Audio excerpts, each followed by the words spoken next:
Welcome to the Creative Playing Podcast Network. Join us as we share our favorite RPGs, one-shot games, tabletop games, reviews of items, and convention panels, and other exciting things that we run into from time to time. Sit back and enjoy the show.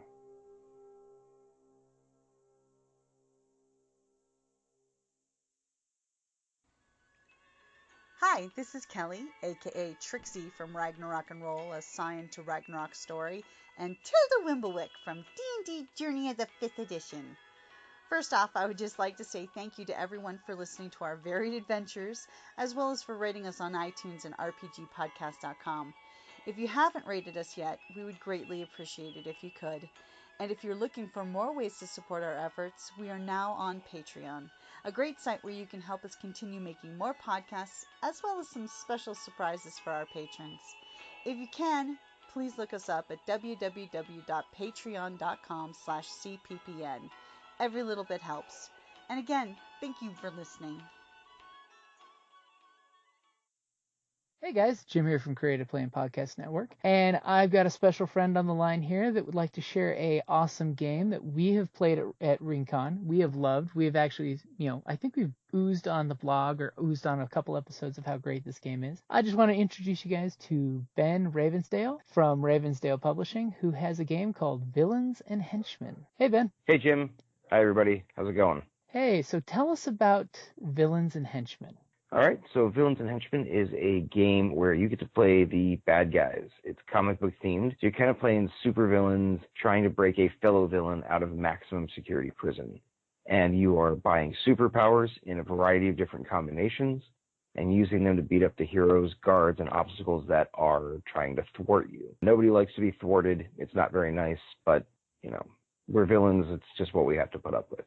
There are 22 different powers in the game, and you are basically using them to fight the game itself. So you're not fighting against other players. The event deck for the game basically acts as the opposition. It brings out more heroes.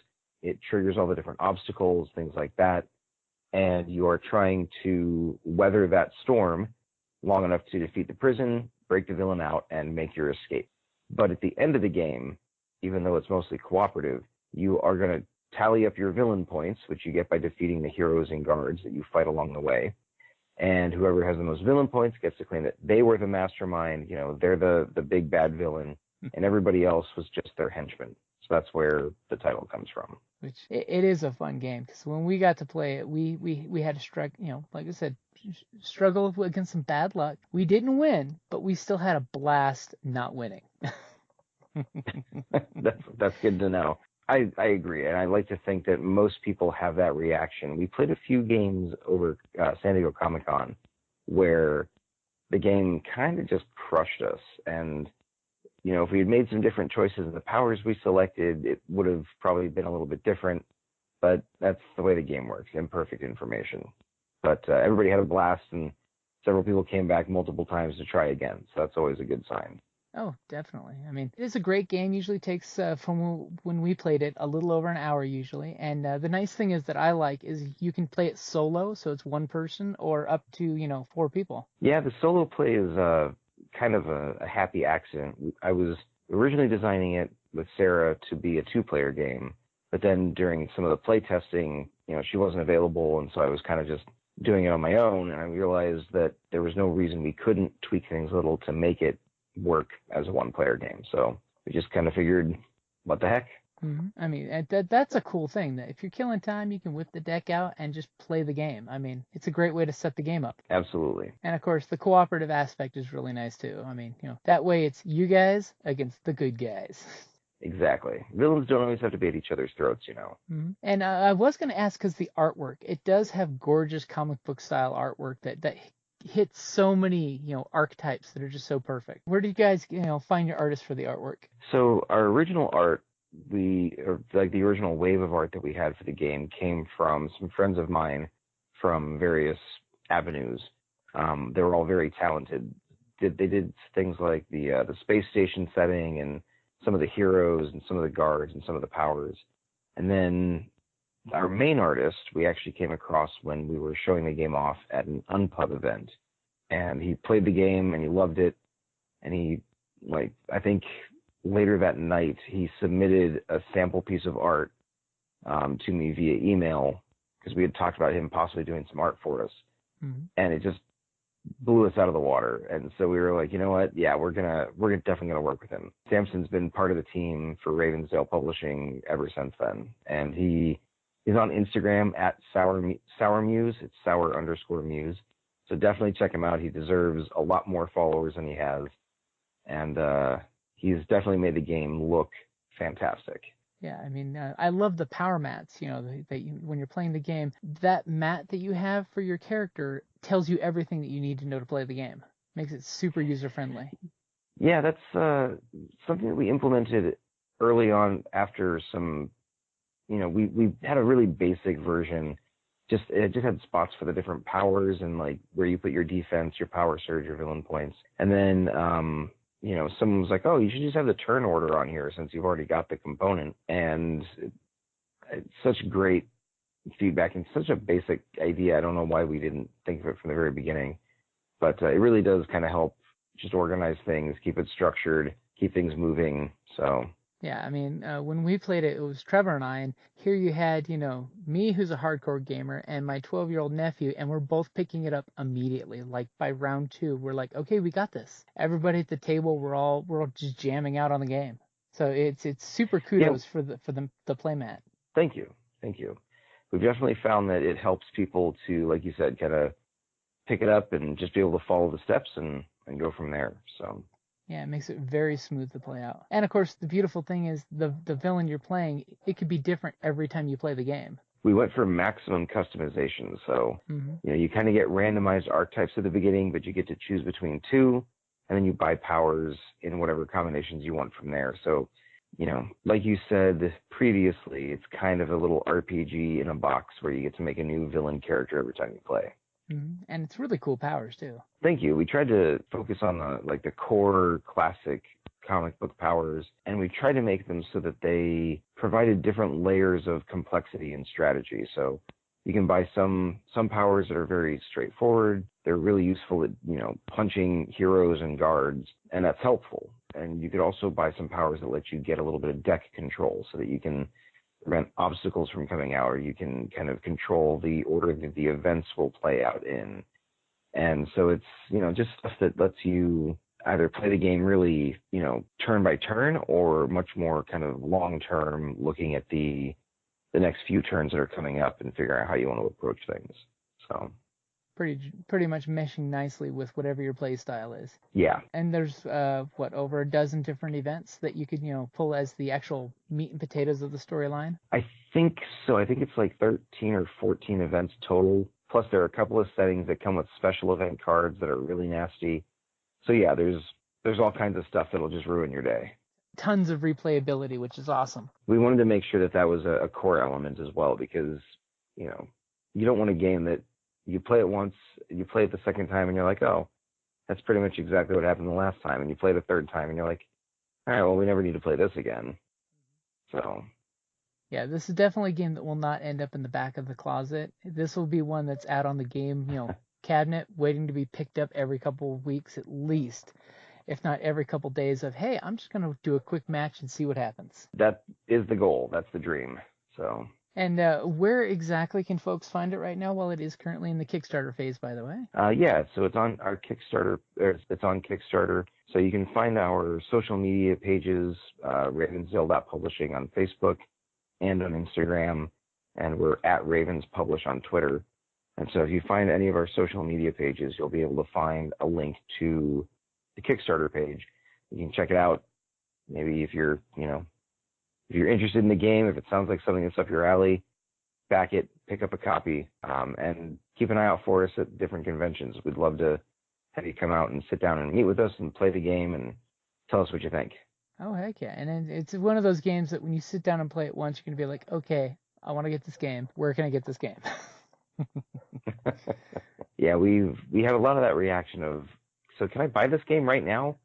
It's always kind of a gut punch when we have to tell them, no, I'm sorry, we don't have any copies. So. But it is a good reinforcement of how great the game is, that people are immediately wanting that you give them a taste and they want more. Absolutely, that's true. Because, sometimes it's fun to play the baddies. My wife would say it's always fun to play the baddies. So. I know Kelly had mentioned when we were talking about this, this morning that you should eventually, after this Kickstarter, and it's been going for a while, you should come out with a special theme version, Victorian villains and henchmen or whatnot. And it's like I told her, it's like, I'll pass the message, but first steps first. Yeah, we've had a lot of people ask for different variants on the game. We've obviously had people ask us to build an expansion where you can play the heroes. We've had people ask us to build expansions where it's putting more of a sci-fi theme on the game or more of a fantasy theme on the game. But Victorian, that's the first time I've heard that one. That might actually be kind of a fun, kind of like a, Victorian, Gothic, steampunky type of flair to it. So, Igor trying to save Dr. Frankenstein from the Tower of London. Yeah, exactly.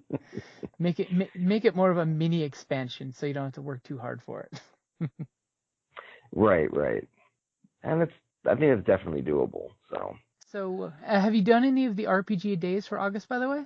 The RPG day for August? No. So I actually hadn't known about that until you mentioned it, kind of tuned into a couple minutes of some of your episodes recently. Oh, okay. I'll definitely. So yeah, is that like a standard August thing, or is yeah, that... it's usually every August for the last 5 years or so they come out with the new one. I'm gonna have to look more into it because I do love a good RPG. Mm-hmm. So. Well, I mean, come on, your card game is practically a good RPG. Well, thank you. That's kind of what we were aiming for as far as the feel goes. But speaking of the Star Wars RPG, the funny thing with that is that I played the old school, like, was it the 3D6 system or the D6 system from way back in the day? The West End? I think it was called the TriStat system or something like that. Mm-hmm. Yeah, so I played that one. I played there was like a D20 version, and then there was one that came out right around the time that 4th edition came out. Yeah. The 4th edition D&D came out. Played all 3 of those, and I enjoyed them all. They were what they were. And this new one came out, and I really, really wanted to like it based on the way that the mechanics were put together and everything like that. And a couple of times my other, like, really big Star Wars nerd friend and I tried it out, we couldn't get the system to work for us the way we wanted to. Like, the die rolls were just a little bit too harsh for the players.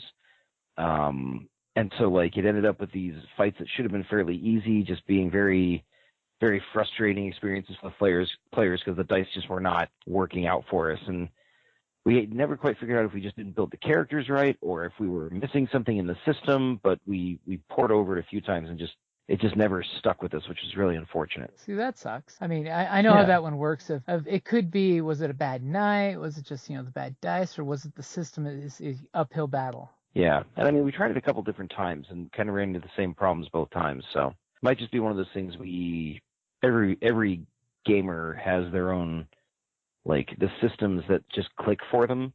It might just be that these didn't click for us. So we might need to have someone run the game for us who knows the system well enough that we can kind of be like, oh, okay, now we get it.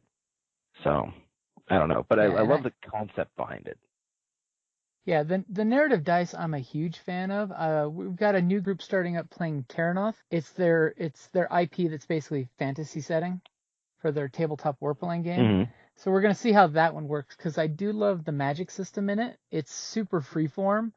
You can cast anything as complicated as you want to roll the difficulty for. Right. Which could be really good, or it could be Mickey Mouse trying to mop up the wizard's tower horribly bad. Yeah, for sure. Kind of like I don't know if you've played the Dresden Files Fate RPG. Yep. Okay. Yeah, I like that. The magic system in that's a little bit, I think it's a little clunky, but overall I like what they were going for with it. Yeah. But it definitely has that same kind of idea where you can be like, yeah, you can get as complex as you want, but be careful. Do you want to risk the mental strain or burn down every building you cast a spell in? Yeah, exactly. which they do a great job interpreting that's why Dresden's always burning shit down. Yeah, exactly. It's not that he's being actively careless. He's overreaching. He's pushing himself to the point where, yeah, exactly. He's in these situations where you feel he has to do this stuff. And so I did like actually pretty much everything they did to translate the stuff from the books into kind of an RPG mechanic or theme or whatever. So Yeah, that's definitely one of those that you can tell the folks over at Evil Hat actually spent time loving the IP before they made the game for it. yeah, for sure. And of course, I'm a fan of, the Fate system, because once you have, like I always joke, Fate's an advanced RPG. Once you get advanced RPGers that learn to relax and ad hoc and go with it from a more narrative point of view, because, I've had some gamers in our group say that, Fate's not a role-playing game, it's a storytelling game. But I'm like, no, it just means that it's an advanced RPG. It requires you to relax Right. and enjoy it. Yeah, I can agree with that. I think the couple of times I've really had the best time with Fate was when I played with people who are not my usual gaming group, which is kind of counterintuitive because you would think you're more comfortable with your normal gaming group, and so everything should flow well. And I think that, like you said, there are some people who are going to be very comfortable with that kind of ad-libbing, impromptu type coming up with stuff off the cuff, and some people aren't. They're not like that. That's not one of their strengths. Yeah, So I feel like the couple times I've really had a successful Fate game has been with people that I didn't know outside of the game, who were all kind of in that mindset already. Yeah, like if you have a great improv group, it works amazing, because it literally is, every action is something you're pulling on the fly. Yeah. It's one of those that breaks down for every role player. There's a role playing game, and just knowing what your strengths are and what you like. If you like the linear dungeon crawl, D&D, that's going to be your thing of D20 plus this. Do I hit? Do I miss? Fate, that's one of those ones of you're ad hocing aspects on the table. People are tapping into aspects. You're working cooperatively but independently, and, for the GMs, it's, can you pull stuff out of your butt? If you can pull stuff out of your butt, you can run the game great. Yeah, exactly. You definitely have to be capable of that as the GM. So yeah, that's another RPG that I don't know if you've played this one or not, but might be worth checking out is called Dread. I've heard of it, not actually played it yet. Okay. It's great because it uses a Jenga tower as the resolution mechanic. For when the big bad comes. It's basically, it's supposed to be a horror game or a suspense game. And so it's really meant to kind of capture that feeling of horror movies where like the dread is slowly building and the tension is slowly building over the course of the story. And so as players are taking out pieces of the Jenga tower and it's getting more wobbly, every time they try to do something where there is a risk of failure, they have to take a block out of the Jenga tower. And if it falls, your character's dead. Like there's no real in between unless, the storyteller needs there to be for narrative purposes. So as you kind of build towards the climax, and like you said, the big bad shows up, or they're making their confrontation with the spirit or whatever the story is, the Jenga tower is more wobbly, and so now everybody's more stressed out and they're very tense and on edge, and it's very, very good. I like it a lot. Yeah, because when I heard of the concept, I'm like, oh, that's a good one, because our gaming groups, we've got giant size Jenga for conventions and stuff, and it's like, oh, that would be perfect for it, actually going to a man-sized pile Jenga board and pulling out a piece, and everyone having that whole butt pucker, hold your breath moment, because you're just waiting for it. For sure, especially, actually, I kind of like the idea of the life size or the giant size Jenga version, because then you could kind of do it as you might even be able to convert it to like a parlor style LARP type game. That would be fun. Huh. That'd be interesting. Now I'm going to be obsessing over how I would pull that off over the next few days. See, now I know in a couple weeks we've got a steampunk get-together down in Bisbee, one of our local Old West towns. And normally we do parlor tricks, old Victorian era parlor tricks. You could do a, like, American Werewolf in London, victim game, and use the Jenga for the dread of the who gets attacked next by Dr. Jekyll or the werewolf or whatever Victorian horror you're dragging out. Right. That's a cool idea. That way it adds to you're not just sitting there, you're actually interacting. So you got a case of the nerves, building up. Yeah. Especially if like you have the Jenga tower kind of somewhere where not everybody can see it from every angle in the room. So every once in a while people will like go to the Jenga tower and realize that people have moved blocks because they've been doing things that they don't want other people to know about. And so like you get there and you're like, oh yeah, the last time I saw the tower it was fine, and you go back there and you're like, oh crap, do I really want to actually do this thing or not? This is an interesting concept. Like when someone takes that middle piece out just right, so now you can't pull the left and right ones out and leave the middle one. Right. Oh, Jenga. It's a fun game. We've got a drinking version that when you pull out a piece, it has the take one shot, person to the left takes a shot, right takes the shot type of thing. That very dangerous game to go on too long, but it's fun. I bet. In small doses or with teams, because teams works out quite well. Oh yeah, because you alternate taking the drinks and stuff like that. That way you're being safe. Yeah, for sure. So what's other than the Star Wars game? What have you played recently? Recently, I played today Artemis. I don't know if you've played it at any of the conventions. It's basically like a Star Trek deck simulator. Yeah, I've heard a lot about it. I've actually it's been going around this convention circuit, as far as I know, for like at least a decade. I could be wrong about that, but it seems like it's been that long. And it's been getting better and better. I mean, over at our friends Karen and Tony's, they've set up the copy that they'll have for RinCon, and we got to basically play test the heck out of it today. We found out that in space, there's a setting where you can add extra monsters, so it's basically pockmarked with danger, and there are space dragons, which looks like a classic, the classic bronze dragon where it has the wings that go all the way to the tail, and you can kite the dragon into enemy vessels so it kills them for you. We discovered that. It's always good to learn these things. And there was space sharks. So we discovered some new things in Artemis, which was funny. Space sharks. Yeah, no thank you. We didn't run into one yet because the dragon actually took some quick mini videos off the projector screen.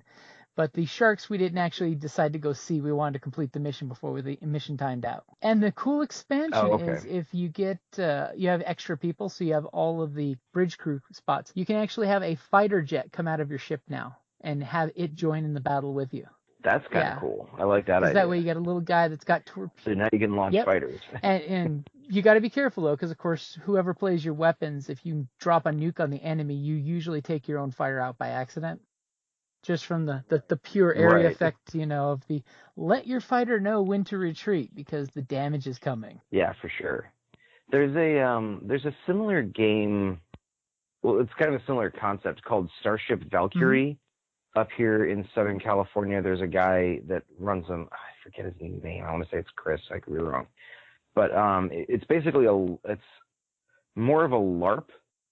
It's more on the LARP side of things, or the live action roleplay side of things, for those of you who don't know the acronym. It's very kind of Star Trek, Artemis inspired, because it's all about, different crew members working to overcome different challenges while on a mission. And so the guy who runs it, he's basically put together these different puzzle boards and little manual dexterity tasks and things like that you can do. And so if you're on the engineering crew and the shields go down, then you might have to, fix the shield generator, and there's a specific puzzle task you can do for that. And the science team has to do these tasks to complete research projects to make your weapons stronger or to overcome the enemy's specialized shields or whatever. It's a really cool game. That's awesome. So if anybody's in the Southern California area, Starship Valkyrie, I recommend checking it out. Cool. We'll have to see if we can find. Oh, there's my cat. Sorry. We'll have to see if we can find if I can find a link, and I'll see if I can put it in the show notes. That way they can check it out. Because, hey, that's the beauty when you talk with other gamers is you find you know of one game, they know of another game, and then you exchange notes, and basically that's how we make the world a smaller place with games. Yeah, absolutely. And obviously the internet helps, but there's nothing quite as good as, like you said, talking to other gamers. Yeah, the internet is great, but then again, the internet can be bad because if you get some bad reviews or if somebody's, just it's not their game, so they throw it out there that they don't like it, it's like then it could turn some people off. I personally like word of mouth because that way I know who I'm talking to and what kind of gaming they like. So that way you can kind of, you know the filter. It's like, does this person like Catan or does this person like something more of a role play? Right. I was going to say, I find that there's a lot of that, when people do give their opinions about a game online, they do tend to just say, oh, it's not a good game because of this. Or even just, I don't like it because of this. And, like, I get it, they're providing their opinion and everything like that. But I feel that it does influence some people, and it's often not the most accurate explanation of a game, because one person may have played it and they had this one experience, and so they're focusing on one element of the game that may have, ruined the experience for them or made them decide, it just wasn't their game, which is cool. But then they turn around and they basically pose it as, or they present it to other people as, this game is bad, not this game doesn't suit my play style, and that's why I'm not going to play it again. Exactly. So. Yeah, and then like with so many people I tell with different games is, you can have 3 different people run the same game, and you're having 3 different experiences. Absolutely. Heck, like at RinCon, 2 years ago, 3 years ago, when you came down to Tucson and ran RinCon, you ran Villains and Henchmen, we had a bad streak of luck. It was bad. You warned us, hey guys, this is like a near impossible scenario you put yourselves in. We played the hell out of it. We lost, but we had a blast playing it. My nephew for the next year was asking, when is Villains and Henchmen coming back? Because he just liked the fact that we were playing the baddies. Yeah, and it's definitely the kind of thing where that hook brings in a lot of people. We get occasionally every once in a while the person who's like, oh, this game would be great if you were playing the heroes, and just like, okay. But that's not the point. I can respect that, I guess, but that's, yeah, exactly. So, even theme is not for everybody. Personally, I'm not a fan of rail games, like Ticket to Ride or any of that stuff. Like, the train theme does not speak to me in the slightest. I'm sure they're great games.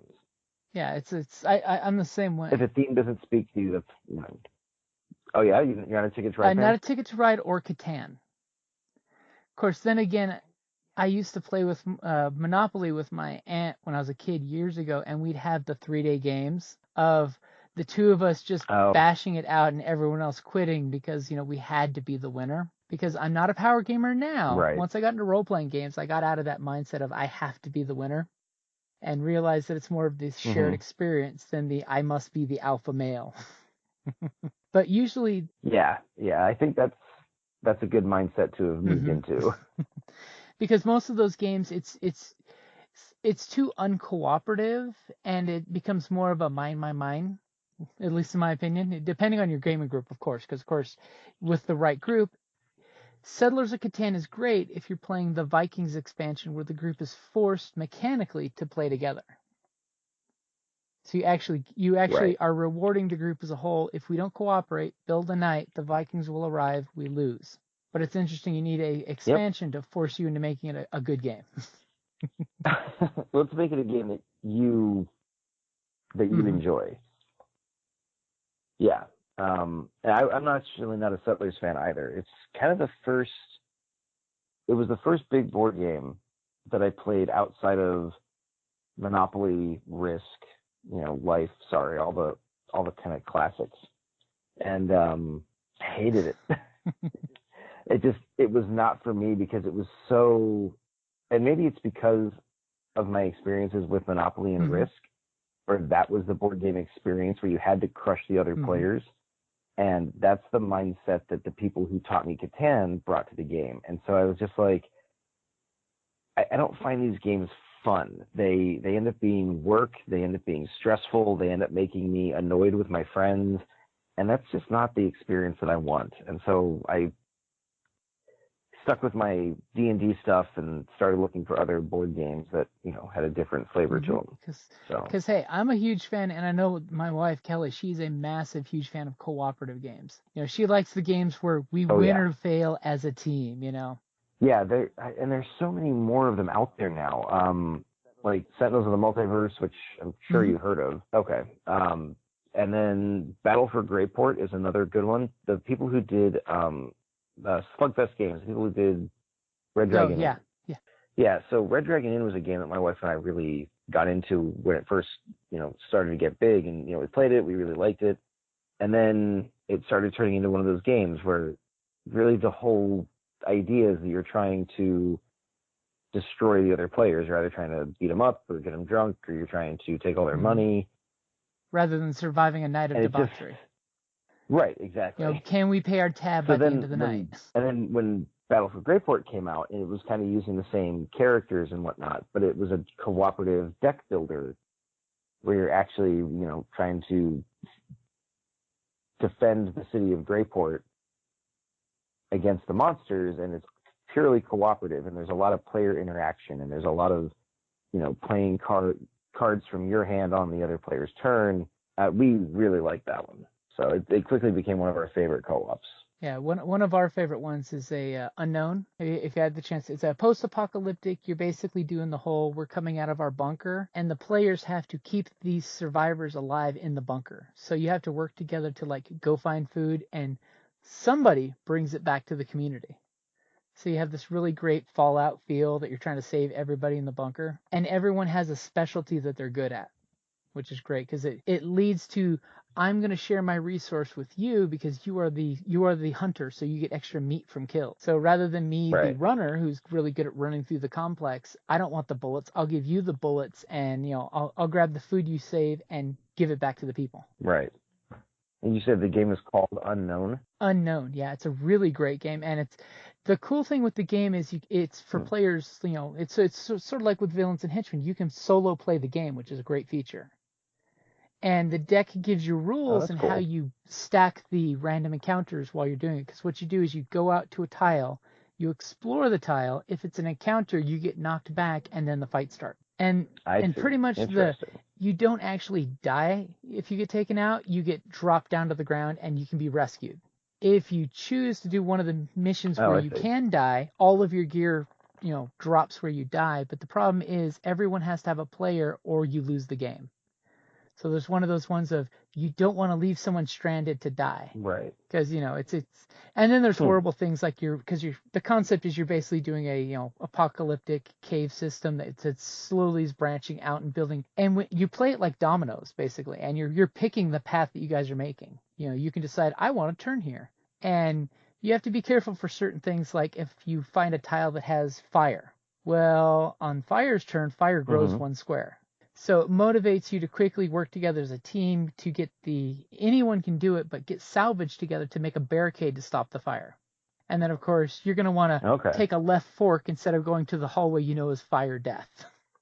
So that way you've got that little kick where we need to work together to survive as a group, or we all die in the unknown. Right. I definitely have to check that out. That sounds interesting. I'll shoot you the link. And price point wise, it's a really good deal. Because you do get lots and lots of stuff. Okay. And, little wooden meeples, because everybody needs more meeples. You never have too many meeples. Actually, for my wife, you can never have too many dice. We were just at San Diego Comic Con a couple weeks ago, and we spent too much money on new sets of dice. I think we ended up with an extra 14 sets of dice to add on to our already massive collection. So, as Kelly would say, you can never have enough dice. Yeah. But it's an addiction, but it's one we're happy to see. Of addictions, that's one of the safer ones. Until they all start rolling one, and you have to punish them and put them in dice jail. Yeah, I don't have an official dice jail. They basically just go back into my dice bag, but to the dark recesses of the dice bag. Yeah, exactly. Speaking of my dice bag, I posted a photo of it on Instagram not that long ago, but when I was at another convention, there was what was the name of that company, babe? It was Uber Dungeon? Yeah, there's a company called Uber Dungeon. They make these really awesome dice bags, and mine has a really cute picture of like kind of a chibi style Aw. minotaur on it. Yeah, and so I'm pretty pleased with it. You should definitely check them out if you're looking for a new dice That's bag. cool. Because, yeah, anything that brings more cute, adorable art, I mean, come on. Yeah, exactly. Any games that you're looking to play in the near future? Pretty much, I've got a ton of games. Like tomorrow, we're playing our High Seas Shenanigans D&D game, where the whole group are aquatic pirates, basically. And then Monday, I'm running my Goblin group, which is one I look forward to because it's a all evil race. They're all playing Goblinoids, so you have weird bugbears, hobgoblins. So I've been pretty much firmly locked down into the role-playing front right now. But I am definitely hoping to see some villains and henchmen shortly, because I've been trying to get a hold of a copy. Yeah, so have we. Actually, when is the next RinCon? The next RinCon is coming up September 29th, 2018. Okay. Might not be able to make it this year. I don't know. We do also. I'll take a look. Okay. We do also have a new convention that's hitting in basically Mesa, Phoenix area, called Crit Hit, which is a good one too. CRIT. Okay, when is that? They normally happen in April. They just happened there, but they have a winter edition that they're coming out with called Winter's Coming. So they're going to basically do a 0.5 for the convention, so you can have a mini con in the middle of the winter. Gotcha. Okay.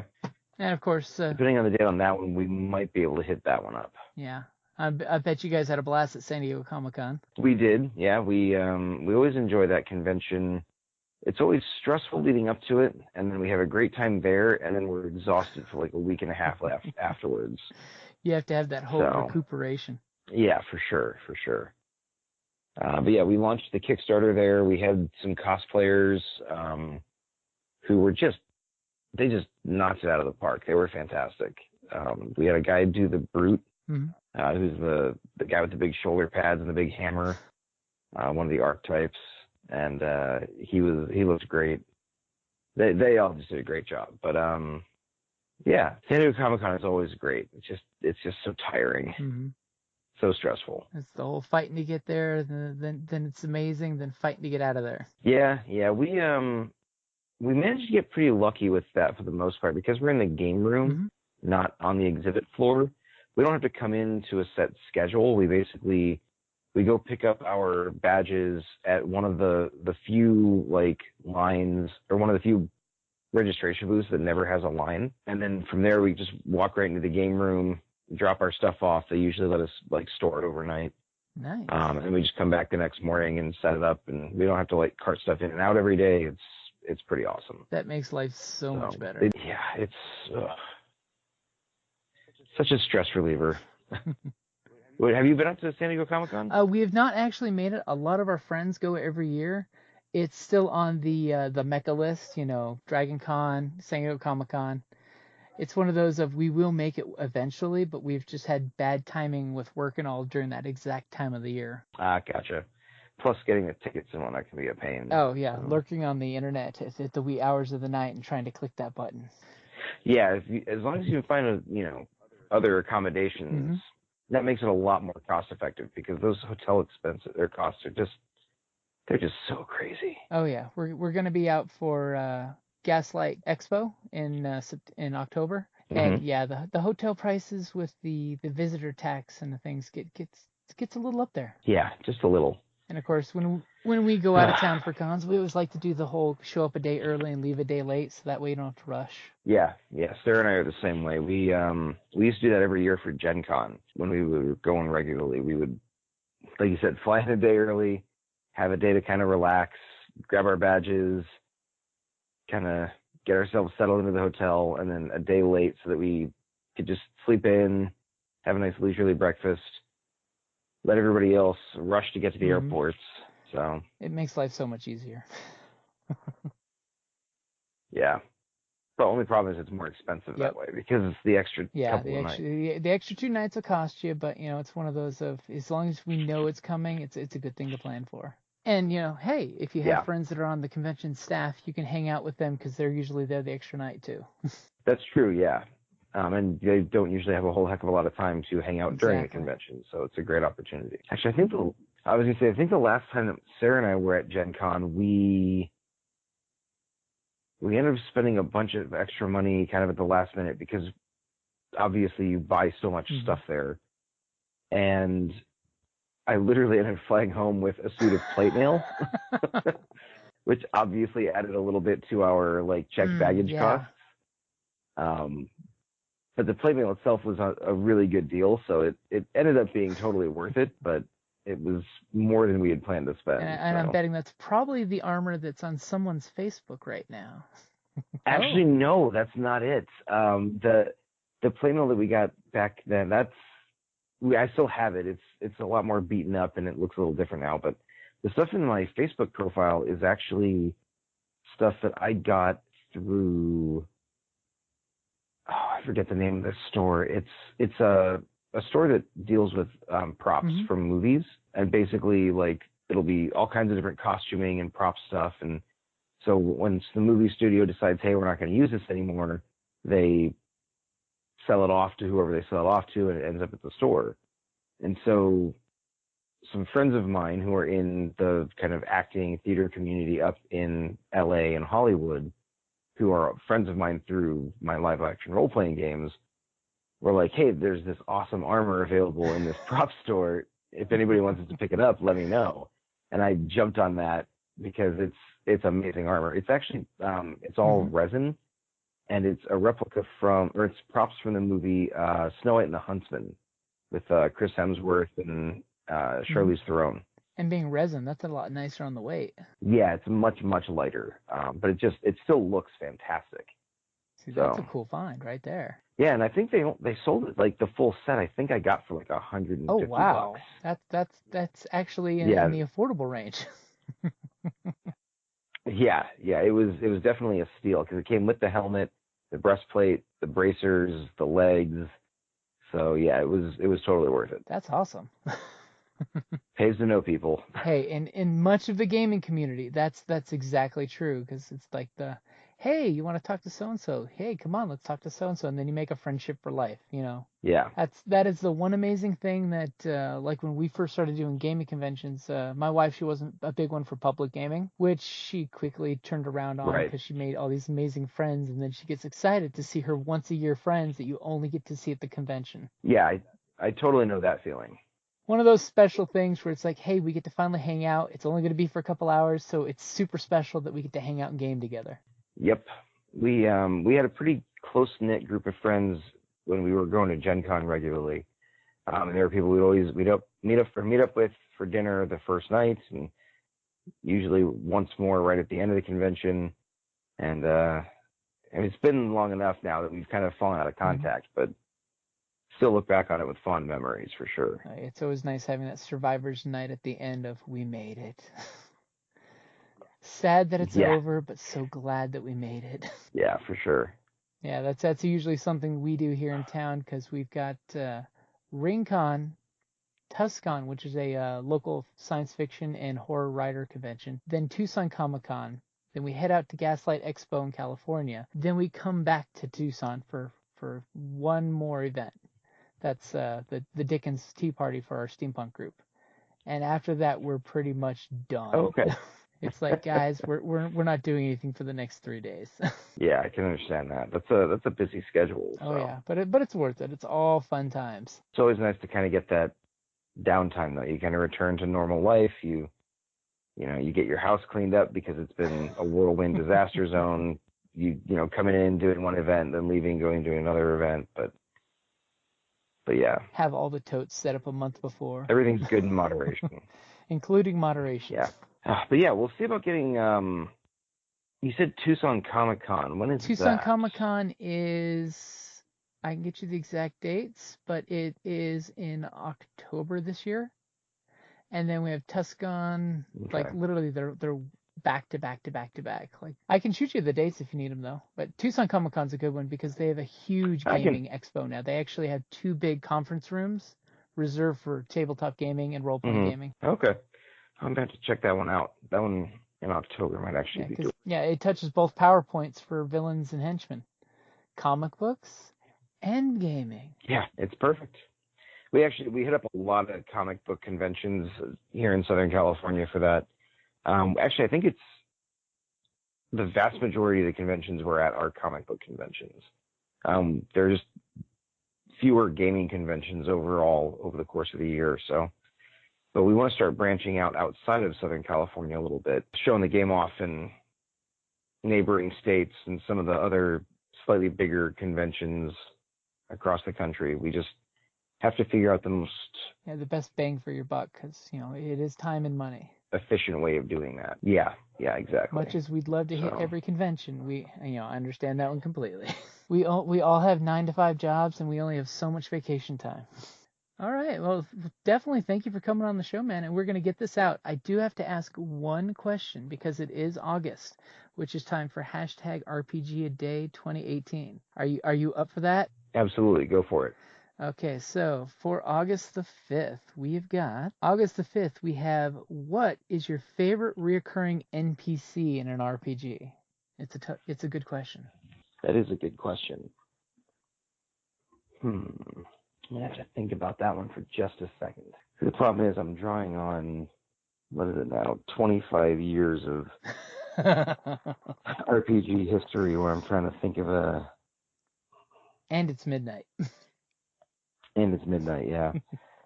So I would have to say that there's a D&D game that my friends and I were playing when we were deployed on ship, when I was doing my stint in the Navy. And I was running, and there was this one NPC who kept coming back, and he was kind of like offering these different Faustian deals to the players, basically saying like, hey, I'll give you everything you've ever wanted, no strings attached, quote unquote. And so it was kind of like the genie's wish trap, where you wish for $1 million and he gives you $1 million, but they're all in currencies that are no longer accepted or whatever. And generally speaking, like all the players were just like, the second he showed up, they would say no. They wouldn't have anything to do with him. And so it was kind of a running theme where he would just kind of pop in and be like, so, and they'd be like, no, and he'd just leave. And then towards the end of the campaign, he goes to this one player who he's playing an Elven Ranger. He's got this vendetta against dragons and everything like that. He's like, hey buddy, I will help you kill every dragon you come across. I will give you the power to slay any dragon. And the guy was like, you know what?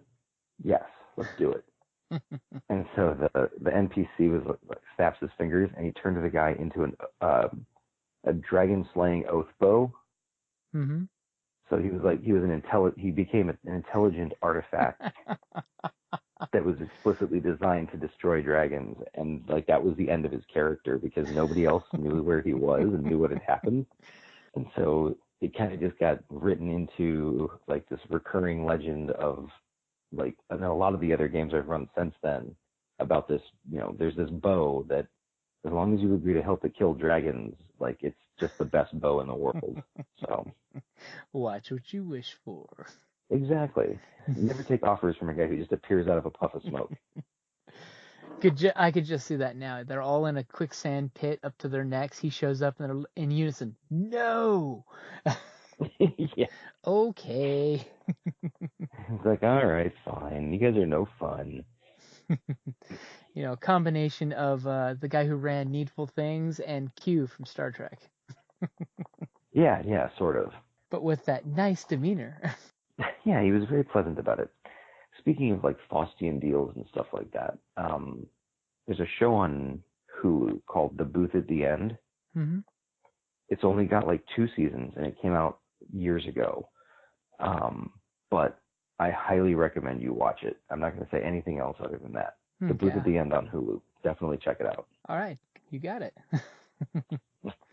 Is it one of those I'm going to lose a few nights in the weekend? For sure, yes. That's the best kind of movie to binge. Yeah, it definitely is. But thanks very much for having me on. I really do appreciate it, and it's always nice to chat. It's been too long since we caught up. Oh, heck yeah. I mean, we Facebook every now and then, but, it's good to actually get on and actually hear each other's voice and, chit-chat. Absolutely. We'll have to see about doing like some collaborations, maybe doing some online gaming or something like that. Oh, heck yeah. I'm So, always willing to do that. same here. All right, and I'll shoot you the links for the upcoming events just to let you know what's going on over the next 6 months or so, just so if you want to plan to show up or, always run a game or so somewhere, that's always appreciated. Yeah, for sure. Always looking for opportunities to go to other events and spread the word. All right, Ben, thank you very much for coming on, and you have a great night, because I know I kept you up real late tonight. My pleasure. Thanks for having me on, and get some sleep. Oh, heck yeah. You too, my friend. All right, thanks. All right, have a good night. Here in the force of Elandril, we elves defend the woods from beasts and men. I myself have helped drive off goblin raiders, slain a giant spider, and composed an elven symphony for the Blood Moon Harvest Festival, and that was before lunch. So when I'm not sliding down the trunk of a barbarian elephant beast after killing it and its occupants with only my dagger and a few arrows, I look forward to coming home to a Dungeon Crate. Dungeon Crate is a monthly subscription box service crafted specifically for RPG and tabletop gamers. Miniatures, dice, tokens, coins, maps, modules, terrain pieces, handmade items, RPG jewelry, and more are yours for only a few gold per month. You even get a digital crate along with a physical one as an added bonus. As an elf, I appreciate quality craftsmanship, and Dungeon Crate delivers, even if it's put together by humans. Sir, sentries have discovered several dwarves and a wizard trespassing in our woods. I was wondering what that smell was. DungeonCrate.com. Are you ready? Let the adventure begin.